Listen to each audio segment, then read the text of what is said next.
Step 1. Open the easel box and take out all the components.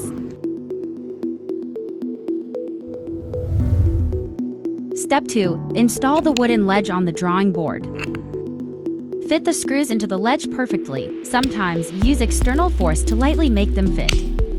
Align the screws with the screw holes. The wooden ledge has two sides, one tilted and the other flat. Place the ledge with the tilted side facing inward. Place a round metal piece and a small cap at the end of the screw to secure the ledge. Step 3. Install the wood pole.